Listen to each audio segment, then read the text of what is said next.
네, 어제 오전 급락하던 2차 전지의 반등, 셀트리온 헬스케어의 급등으로 시장 분위기가 급반전한 어제 오후장이었습니다.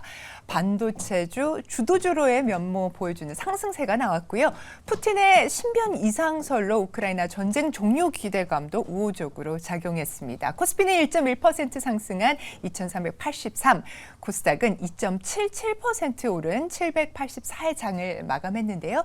오늘 시장 준비를 위해서 이슈들 체크해 보도록 하겠습니다. 개장 전 체크리스트 신일섭 벤자민 투자연구 소장 모셨습니다. 소장님 어서 오십시오. 네, 안녕하세요. 네, 안녕하세요. 네, 소장님께서 그 말씀 주셨던 탄력 비축 후에 강한 용수철 효과 뭐 이런 이야기를 해주셨었는데 어제장에서 좀 나왔나요?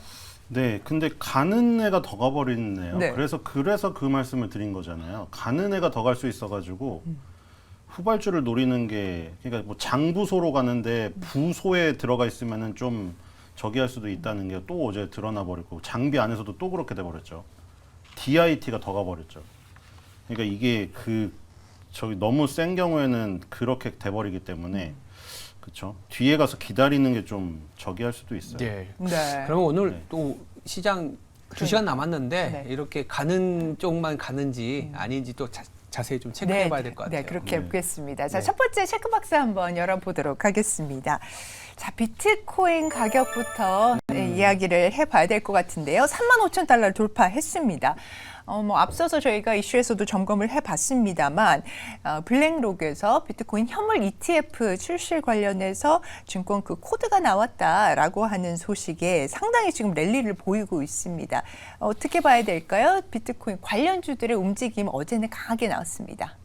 이거는 비트코인에 투자하는 게 결론적으로 낫다는 생각이 들고요. 아, 비트코인 엔비디아 관련주에 투자하는 것보다 이거는 아예 솔직히 말해서 연관성이 있다고 하더라도 그렇죠. 엔비디아 관련주에 투자하는 거랑 비트코인 관련주에 투자하는 거는 하늘과 땅 차이인 것 같아요. 엔비디아 관련주는 그래도 SK하이닉스, 이수페타시스, 한미바느차가 연결되어 있기라도 하죠. 그래서 이 비트코인을 투자하는 게 나은 것 같고 말도 엄청 많았는데 확실히 이런 어떤 새로운 그곳에 먼저 빨리 투자하시는 분들이 있잖아요. 그게 나이가 젊어서 나이가 좀 젊은 축에 속하는 사람들이 그런 게 더 빠른 것 같기도 한데 네. 뭐 나이가 많더라도 뇌가 약간 뭐 누가 그러더라고요. 나이 들면 뇌가 굳는다고. 그렇더라도 이렇게 발빠르게 이런 새로운 자산들을 취해서 큰 수익을 거둬가시는 분이 많더라고요. 항상 이런 거 보면 초기에는 맨날 뭐 토론이 일어나고 그렇죠. 그때 기억하시겠지만 이제 뭐 얼마 안 남았다 0으로 수렴할 때가 그러니까 그 얘기가 나온 이유가 비트코인은 지금 2140년까지만 설계되어 있어요. 채굴량이 정해져 있는 상태죠.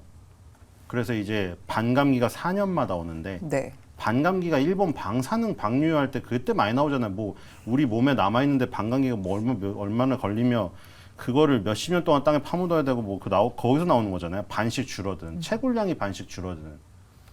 그러니까 이거는 그렇게 되면은 뭐 100이 있었는데 이건 저기랑 똑같은 거죠. 증자를 하는 게 아니라 자사주 소각을 하는 거랑 똑같은 거죠. 이거는 자사주 우리가 주식을 갖고 있는데 회사에서 반을 불태워주면은 내 가치는 2배로 올라요. 주식 가치는. 그러니까 비트코인이 반감기가 일어날 때마다 그렇게 2배 엄청나게 올랐거든요. 그 뒤로 내년 5월 달이 네 번째 반감기가 다가와요. 근본적으로 그런 부분 때문에 오르는 것 같고 이 지금 그 블랙록에서 저기도 마찬가지죠. 블랙록에 통과가 되면 뒤에 또 아크 인베스트먼트가 버티고 있어요. 캐시우드가 또 안 할 리가 없잖아요. 주식에서도 테슬라 제일 좋아하는 사람이고 그리고 이런 가상자산에도 관심이 많죠. 거기 포트폴리오에 코카콜라 같은 거 안 담잖아요. 그러니까 그런 부분들이 여러 가지 중첩이 됐다. 푸틴 건강 이상설은 약간 단기적인 영향이었던 거고. 네. 어쨌든 2140년 이후에는 어떻게 될지는 정해지지 않았습니다. 그리고 우리가 생각할 필요도 없어요. 우린 다 죽어요. 2140년 살아남을 수 없어요. 어쨌든 뭐 아무리 생명 연장의 기술이 나온다고 하더라도. 저도 최근에 비트코인이 왜 이렇게 오르나라는 고민이 좀 있었는데 뭐 일단 하나의 자산으로서의 자리매김이 되고 있구나라는 거는 명확한 것 같아요. 근데 그렇다면 좀 어렵지만 저도 약간 코인 투자했다가 그러셨어요. 안 되더라고요. 네. 이게 그래서 앱도 지워버렸는데 지우니까 또 이렇게 급등하네요. 어쨌든 그러면 지금 비트코인을 그래도 좀 관심을 갖고 쳐다보고 계신 분들도 상당히 많습니다. 말씀 주신 것처럼 비트코인 관련주는 비트코인을 보자. 엔비디아 관련주하고는 다르다라고 하셨는데 그래도 굳이 우리나라 시장과 연결하면 그래도 움직이곤 있거든요. 예를 들어서 비트코인이 좀 움직이면 뭐 게임주도 좀 움직이기도 하고 직접적인 증권사도 좀 있고 어떻게 정리를 해야 될까요? 뭐 다 나와 있잖아요. 업비트 운영하는 두나무 지분 갖고 있는 우리기술 투자라던가 뭐 여기 이런 코인 쪽으로 뭐 게임을 연결시켜서 돈 버는 게임을 만드는 뭐 유메이드라던가 있는데 네네네. 결과적으로 그 회사들이 간접적으로 지분을 갖고 있지 그 초전도체랑 똑같은 거 아닙니까? 그 기술 연구소에 그것을 그 간접 펀드에서 갖고 있는데 그 회사 지분을 갖고 있다 뭐 이런 식이잖아요. 그리고 이메이드도 마찬가지죠. 그 돈 버는 게임이란 게 동남아시아에서는 4인 가족이 생활을 포기하고 게임에 뛰어든 경우가 있거든요. 거기 최저임금은 우리나라보다 낮으니까 통화 가치도 낮고. 그러니까 어느 정도 돈이 벌려야 되냐면은 예전에도 얘기 드렸는데 우리 리셀러라고 아니면은 뭐 부업으로 많이 하시는 분들인데 그 정도 이상의 돈이 나와야 돼요. 돈을 네네. 진짜 버는 게임이라면. 그 정도 돈이 안 되잖아요. 생활 포기하고 거기 가시겠어요? 지금? 그걸로 돈 벌 수 있어요? 이메이드 게임으로? 안 되잖아요. 네. 그러니까 그리고 지금 이 비트코인하고 이더리움이 그래서 차이가 나는 건데 만약 이더리움까지 그렇게 급등했다면 엔비디아가 또 급등하겠죠. 엔비디아 그래픽 카드는 이더리움 채굴에 네. 특화되어 있기 때문에. 근데 비트코인이 더 가는 이유는 이더리움은 약간 기술적인 측면에서 머물러 버렸고 비트코인은 말 그대로 자산이 된 거죠. 블랙록이 비트코인을 ETF 상장시키려는 것도 그거였죠. 이더리움도 그 수준에 올랐다면 2위니까 이더리움 ETF도 상장시키려고 했겠죠. 이더리움 ETF는 상장시키려고 안 하고 있잖아요. 그러니까 어쨌든 그때 말이 엄청 많았지만 뭐가 기술로는 뭐가 있다, 자산으로서 뭐 안 된다. 결국 지금까지는 그 자산으로서 가치가 없다는 사람이 틀렸어요. 이 지금 비트코인, 이더리움만 이것만 투자하시는 분들 MZ세대들이 굉장히 많거든요. 아예 주식을 안 보고. 이것만 평생 적립하겠다는 사람이 많아요. 그쪽은 또 완전 그쪽 세계가 있거든요. 어쨌든 간에 비트코인이 지금 2024년 5월 달 반감기를 앞두고 굉장히 뭔가 움직임을 보일 가능성이 크다. 그거는 월봉에서 쌍바닥으로도 나타나고 있거든요. 지금 거대한 상승의 어떤 초입 같은 모습을 만들어 놨기 때문에 네. 반감기를 지나면서 급등했던 이력이 세 번 중에 세 번이에요. 아, 네. 지금 네 번째 2024 내년 5월부터 다시 또 굉장히 큰 시세가 나올 가능성이 있지 않나. 예, 그리고 아까 말했듯이 새로운 자산들이 또 저번에 다뤘지만 이제 앞으로 증권 방송이 바뀔 거예요. 밑에 시세 나오는 것들이. 이제 예를 들어 뉴진스의 곡이 나오고요. 뮤직하우 대표님도 옛날에 매일경제 저기 출연하신 걸로 알고 있는데. STO 관련해서. 예, 뮤직하우 저작권 무슨 트레저러에 있는 이 금 뭐 시계 롤렉스 시계 이런 것들이 다 이제 토큰 증권으로 증권사 네. HTS에 구현이 될 거고 밑바닥에 이렇게 시세가 나올 거예요. 그날에 무슨 롤렉스에 뭔 시세라던가 샤넬백의 시세. 이런 것들을 빨리빨리 캐치하시는 분들이 또 이제 비트코인이 여기 막 논란이 있고 무슨 뭐 토론을 벌일 때 수익은 가즈아에서 다 챙기셨잖아요. 네. 그러니까 그런 부분들이 또 새로운 것에서 나오고 앞으로 굉장히 많은 신규 자산들이 나올 거기 때문에 이런 쪽에 발 빠르시고 굉장히 민감하신 분들은 돈 벌 기회가 구멍이 점점 더 많아지는 세상에 올 거다. 이런 생각이 듭니다. 네, 비트코인 관련주들에 대해서는 급등락에 대한 투자주의 말씀을 좀 주셨고 또 STO 토큰 증권에 대해서도 이제 한번 볼 때다 이런 부분의 추이를 한번 살펴보자라고 말씀을 주셨습니다. 자, 그러면 개장 전 체크리스트 두 번째 체크박스 확인하겠습니다. 자, 현대차의 인증 중고차 어제부터 이제 거래가 시작됐습니다. 이게 보니까요, 경남 양산에 하나가 있고 또 네. 용인 기흥에 이제 중고차. 인증 중고차 전용 상품화 센터라고 해서 이 두 곳이 이제 시작을 했고 판매를 개시했다라고 하는 소식입니다. 저희가 그 경제학 시간에 보면은 중고차 시장 뭐 레몬마켓이라고 레몬마켓이라고 해서 하죠. 정보 비대칭의 가장 어떻게 보면은 대표적인 시장이다 이렇게 배웠었는데 이제 판매자와 또 이제 사려고 하는 구매자 간에 이렇게 정보 비대칭을 얘기를 하면서 이것이 이제 현대차가 들어옴으로써 조금 개선이 될까요? 어떻게 보십니까? 이거 정말 재미있는 부분이죠. 아 그래요? 그렇죠. 인터넷이든 유튜브든 뭐 댓글을 아예 신경 안 쓰고 사시는 분은 눈과 귀를 닫고 사시니까 뭐 그거에 시류에 안 들리겠지만 보통 사람들이 인터넷 댓글이나 뭐 이런 거 엄청 보시잖아요. 네. 사람들이 화가 진짜 많이 나 있죠. 왠지 모르게. 거기에 화를 풀어서 그런 걸 수도 있는데. 그렇죠. 그리고 무슨 주제가 떨어졌을 때 정말 치열하게 전 댓글에 달려서 50번을 왔다 갔다 하는 것도 봤어요. 둘이서. 그러니까 여기서 그러니까 대동단결이 절대 일어나지 않아요. 어떤 분야든. 근데 가끔 대동단결이 일어나는 게 몇 개 있거든요. 예. 예를 들어서 오토바이가 가드레일을 받고 사고가 나서 사망했더니 댓글에 가드레일의 명복을 빕니다가 다 공감이에요. 아, 그건 조금은 예. 다 그래요. 순공감밖에 없어요. 일단은 예, 중고차 그리고- 얘기로 가면 예, 그래서 중고차도 마찬가지예요. 중고차는 중고차는 더 하죠. 왜냐면 현대차, 기아가 아주 나쁜 오명을 씌우는 그 타이틀이 있죠. 뭐 언론에 많이 나오잖아요. 뭐 몬차 하잖아요. 현기차 예. 보고 사람들이. 네. 그리고 맨날 급발진 사고 일어났을 때 왜 현기차 맨날 숨고 어쩌고. 굉장히 대기업에 대한 반기업 정서가 현대차, 기아차는 더 심하죠. 우리가 직접 타고 다니는 자동차니까. 그럼에도 불구하고 거기서 제일 욕하고 가장 보수적인 사람도 현대차, 중고차 진출 댓글에는 뭐라고 달았냐면, 물론 그런 보수적인 사람들이니까 칭찬은 안 하죠. 아, 그래, 너네 모모차 이건 잘했네. 이러거든요. 그럼 이거 무슨 얘기죠? 얼마나 이 중고차 이 시장에 대한 불신이 얼마나 크고 적대감이 얼마나 크면 현대차, 기아에 대한 반기업 정서가 그렇게 깔려 있는데도 그 정도 평가를 하겠냐 이거죠. 유튜브에 그런 컨텐츠들 엄청 많죠. 허위 딜러 참교육 컨텐츠. 결국에 거기서 공론화 시켜가지고 원희룡 국토부 장관까지 거기 출연하셔가지고 그게 공론화돼서 국토부에서 그런 완전히 거기만 담당하는 부서를 만들었잖아요. 그 침수차라던가 이런 거. 그렇죠. 그러니까 현대차, 기아가 여기 진출한다고 했을 때 그 업계에서는 반발이 엄청났으나 전부 다 댓글에선 대동단결하였고 소비자들은 전부 환영을 했죠. 그러니까 그동안 쌓아온 거에 대한 대가라고 생각이 됩니다. 현대차와 기아는 새로운 기회가 열린 거죠. 현대차가 이렇게 표현을 했던데 기사에 끝까지 판다.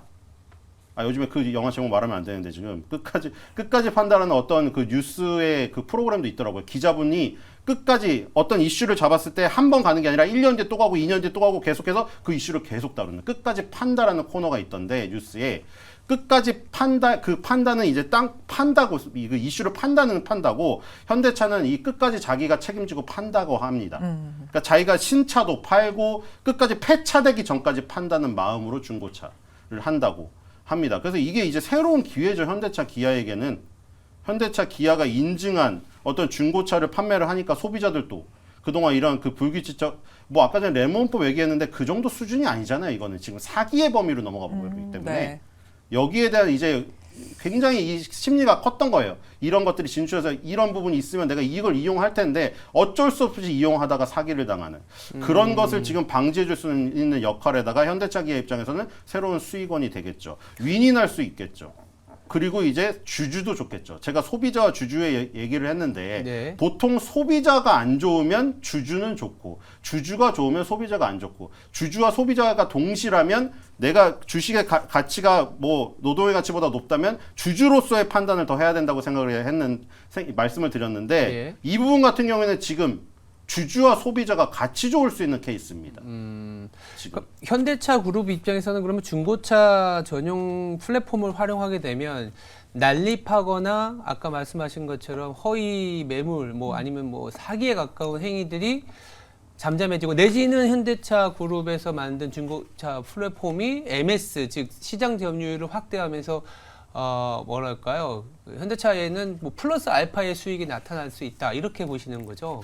굉장히 좋을 것 같습니다. 아, 굉장히 중고차 좋다. 쪽에는 또 이제 왜냐면 중고차를 바로 나가면 안 되고 네. 그거를 여러 가지 수리를 해야 되기 때문에 네. 자연스럽게 현대모비스라던가 계열사 부품사까지 아, 그런 굉장히 것까지. 좋은 적이죠. 시장이 열리는 거고 이게 이렇게 한번 시작이 되게 되면은 네. 지금 기아도 준비하고 있다던데 네. 한번 시작이 되고 이제 점점 더 넓혀지게 되면은 네. 이제 이런 처음에 격렬했던 반대 여론들도 결국에 잠잠해질 수밖에 없는 물론 여론이 굉장히 일부의 여론. 예전에 그런 거 있었잖아요. 우리가 이제 가구점 같은 경우 보면 인테리어 네, 업체들 맞아요. 상당히 똑같아요. 난립했었는데 우리가 알고 있는 뭐 한샘이나 이런 대기업의 어떤 밸류체인이 공고해지고 믿을 수 있는 제품을 납품하면서 MS가 크게 늘어나는 사이클이 있었는데 그거와 약간 비슷한 느낌도 좀 들기도 합니다.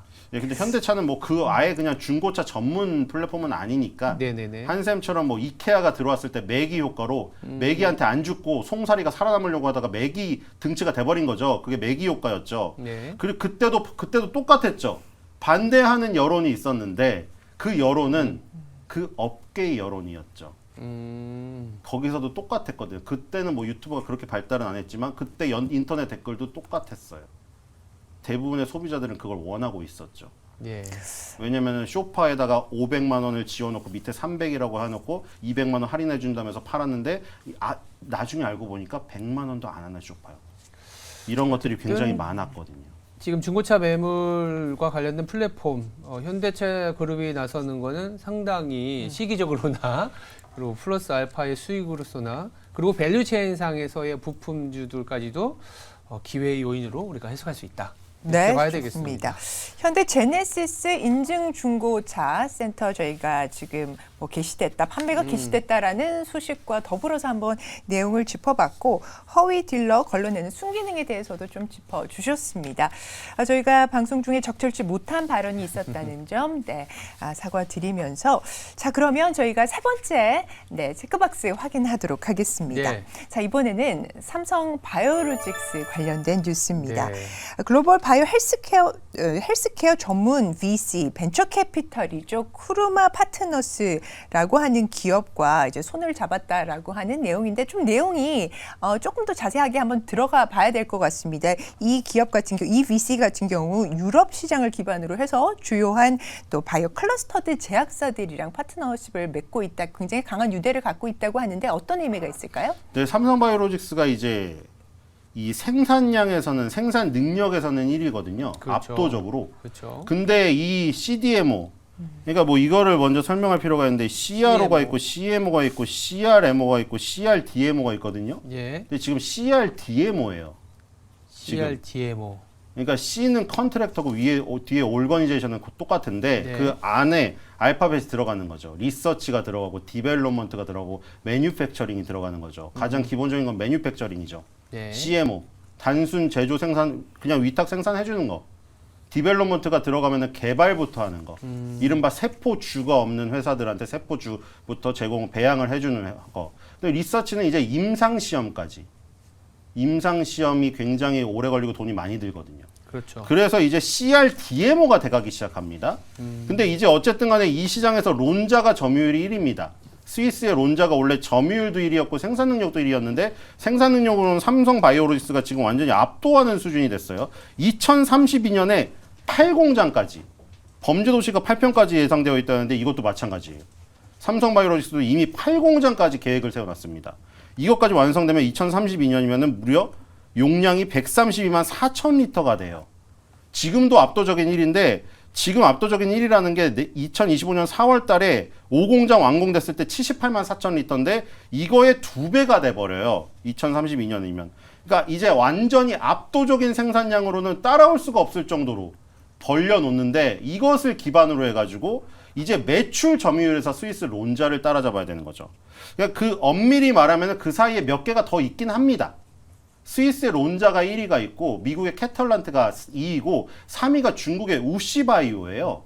그래서 지금 기회입니다. 뭐가 기회냐면 삼성바이오로직스가 왜 이렇게 안 올랐지 했지만 다 같이 떨어지고 있었거든요. 예를 들어 지금 스위스의 론자도 주가가 떨어지고 있었고 그리고 지금 스위스의 론자만 떨어진 게 아니라 제일 중요한 건 론자를 잡기 위해서는 2, 3위를 잡아야 되잖아요. 그래서 2, 3위에 있는 지금 우시바이오랑 그리고 지금 캐털란트가 굉장히 많이 주가가 빠지고 있어요. 그 얘기는 점유율이라던가 이런 생산 능력에 대한 문제가 있다고 지금 보여지거든요. 그래서 네. 삼성바이오로직스가 그거를 치고 들어가면은 괜찮겠다는 생각이 듭니다. 지금 우시바이오 같은 경우는 야오밍 바이오나 아니면은 야오밍 옛날에 그 농구 선수 이름이죠. 야오밍 캉더를 치면 되는데 야오밍 캉더가 CRO 기업이고요. 야오밍 바이오가 CDMO예요. 얘네가 야오밍 칸더가 자회사여가지고 그러니까 우시바이오가 야오밍이라고 되어 있는 거예요. 발음이. 근데 지금 우시바이오 밑에 우시앱틱이라는 그 회사가 CRO를 하니까 합쳐서 아까 CRDMO예요. 예. 그리고 지금 이 캐털란트 같은 경우에는 미국에 상장되어 있죠. 그 캐털란트의 주가는 거의 도루묵이 됐습니다. 2020년 수준으로. 지금 다 비슷한데 왜 그렇게 됐냐면 코로나 때 굉장히 얘네도 특혜를 봤어요. 백신이나 이런 것들 만들어낸 기업들 모더나는 공장이 아예 거의 없는 상태잖아요. 그러니까 이런 회사들한테 맡긴 거죠. 그래서 그게 올라갔다가 이제 일시적으로 이제 줄었는데 여기서부터 이제 진검승부가 일어나겠죠. 코로나로 인한 특수로 완전히 빵 터졌다가 코로나로 인한 특수가 없어지니까 이제는 그냥 코로나 백신 말고 다양한 항체 의약품들 혹은 뭐 ADC 기술 쪽이 지금 뜬다고 하니까 아스트라제네카 에너투가 성공하면서 ADC 쪽을 만들 수 있는 이런 쪽에서 이제 격차를 벌리기 시작합니다. 그래서 론자랑 삼성바이오로직스, 우시바이오 이렇게 세 개가 가장 유력하지 않나. 캐털란트는 점유율이 많이 빠질 것 같고요. 결국에 중국의 우시바이오를 제친다면 이제 스위스의 론자만 남게 되는 거죠. 삼성바이오로직스는 그래서 CDMO 사업에 캐파 확대에 지금 몰두하고 있는데 이게 또 삼성바이오에피스를 자회사로 완전히 100% 자회사로 한 거에 그 네. 도움이 있죠. 왜냐하면 그 바이오 시밀러까지 여력을 막 하다 보니까 분산됐는데 삼성 바이오에피스가 다 맡겨버렸죠. 너네 가서 셀트리온이랑 싸워라. 우리는 그냥 물량 공세만 하겠다. 그래서 공장을 계속 찍어내고 있습니다. 찍어낸 다음에는 여러 가지 의약품 회사랑 계약을 맺어야 되는데 바로 아까 처음에 앵커님이 말씀하신 그 회사랑 지금 계약을 맺었기 때문에 굉장히 유력하죠. 왜냐하면 스위스 론자는 세계 모든 10대 제약사랑 맺고 20대 제약사랑 맺고 있는데 삼성바이오로직스는 아직 몇 개가 덜 맺었거든요. 그 회사를 이용해서 이제 발판을 넓혀야죠. 결국 CDMO는 캐파 확대가 중요하고 네. 자본력이 중요한데 삼성바이오로직스는 어떤 탄탄한 자본력이 있기 때문에 다 같이 하락했지만 MS를 늘려갈 수 있는 기회로 보시는 거잖아요. 그러면 삼성바이오로직스 어저께 좀 급등을 했지만 바닥을 쳤다라고도 볼 수 있는 건가요? 지금 약간 비슷하게 나올 것 같습니다. 일단은 지금 아까 점유율상으로는 시장 점유율 9.3 정도 나왔어요. 예. 삼성바이오 4위거든요. 네. 캐털란트가 12.2고 우시바이오가 10.2니까 얘네 둘은 가시권에 있습니다. 론자는 20%대니까 얘네 둘을 먼저 해야 되는데 제쳐야 되는데 지금 캐털란트라던가 아까 야오밍 바이오라던가 이런 것도 지금 2020년 출발점으로 되돌아갔거든요. 그리고 지금 스위스 론자도 마찬가지예요. 그래서 지금 저기에 온 거죠. 지지권에. 스위스 론자도 2020년 4월 1일 날 저점까지 왔거든요. 그래서 지금 이제 다시 시작할 타이밍이 된 것 같아요. 예. 전부 다 1, 2, 3, 4위의 주가가 네. 지금 코로나19 시작되는 그 시점까지 왔어요. 그래서 이거는 마치 저는 그걸 보는 것 같거든요. 넷플릭스의 주가. 넷플릭스가 코로나 때 특수를 받던 그 부분을 그대로 돌려세우고 원점으로 간 다음에 다시 가입자가 늘면서 올라가기 시작한 것처럼 이 지금 1, 2, 3, 4위의 주가도 비슷한 움직임으로 재출발을 하는 시점에 온 게 아닌가. 네. 그래서 이제는 조금씩 다시 삼성바이오로직스에 관심을 가져야 되는 게 아닌가 이런 생각이 듭니다. 네, 삼성바이오로직스 CRDMO로서의 영역 확대에 대한 이야기를 또 주셨고요. 또 글로벌 경쟁 환경에 있어서 관련된 기업들에 대해서 좀 말씀을 주셨습니다. 팬데믹 이전 수준으로 지금 내려와 있는 상태다. 이렇게 좀 정리를 해 주셨습니다. 자, 오늘 개장 전 체크리스트 3가지 이슈들 짚어봤습니다. 신일섭 소장님 오늘 말씀 대단히 감사합니다. 감사합니다.